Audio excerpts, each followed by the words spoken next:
We did not say Mr. Mchunu is part of the syndicate. Remember we said that. We did not say that. We say he's an enabler for the criminality to thrive. We want to bring it to his attention. He does not want to listen. Instead, he's allowing this criminality to thrive by his action. And what we're on the verge of doing in this country was to hand over the country to the people that were going to control it. Honorable Chair and members, had the National Commission been removed for whatever reason, SBIA would have become the acting National Commission. That one I can tell you. Members of IDEC that were investigating told me that. The suspended police minister Sansom Mchunu has firmly rejected explosive corruption allegations leveled against him by KwaZulu-Natal Police Commissioner General Ndledla Mkhwanazi, demanding that credible evidence be presented to substantiate the claims. The dispute stems from testimony delivered by General Mkhwanazi before Parliament's Police Ad Hoc Committee on its final day of witness hearings.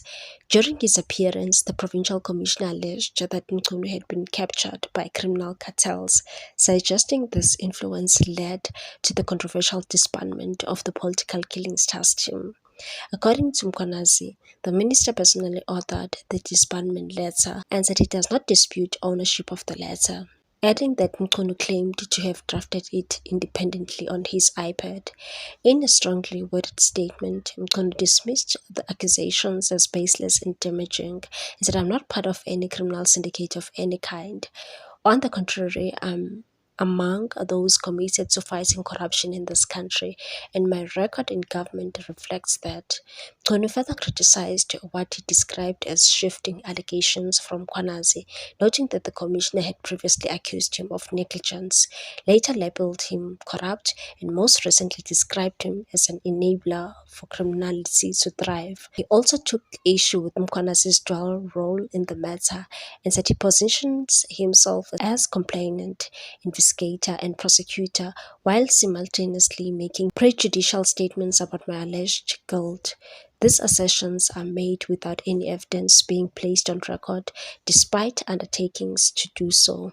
The minister argued that the claims were not only unsubstantiated but deliberately aimed at tarnishing his reputation. Central to the controversy is a handwritten letter presented by Mkhwanazi to the committee. The letter allegedly details conversations involving inmate and businessman Vusimo Sikhet Matlala. According to Mchunu, the letter claims a conference call took place between him, National Director of the Public Prosecutions Shamila Batoyi, and Matlala's legal representative, Lawrence Hodges. The alleged discussion involved efforts to pressure Matlala into signing an affidavit denying any association with Mchunu. The claims go further, alleging that two lawyers acting on Mchunu's behalf later visited Kgosi Mampuru prison to secure Matlala's signature. Additionally, the letter suggests that Matlala paid Mchunu up to 5 million rand, an accusation the minister has categorically denied. Mchunu criticized the reliance on what he described as unverified and inconsistent claims and said Lieutenant General Mkhwanazi has presented no proof whatsoever to support these serious allegations, despite raising them on public platforms. Instead, he continues to introduce new claims and alter his version of events across different appearances.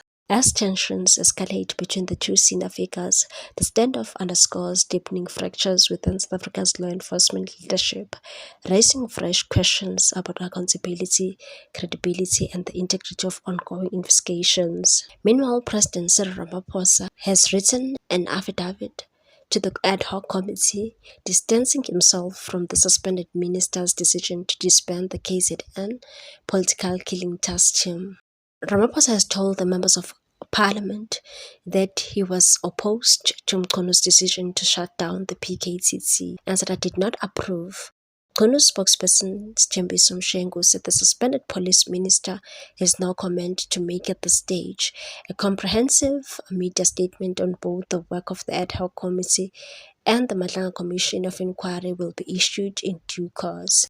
Following Ramaphosa's decision to place Mchunu on special leave, Mchunu in November wrote to the ANC leadership requesting that it excuse him from participating in the organization's NEC activities. The ANC leadership granted the request. Earlier, it was reported that Mchunu was intending to reverse his decision to step back from the ANC activities. However, Mshengu said Mchunu's position had been misrepresented. What's your take on this one, people? Thanks for watching. Please subscribe for more news.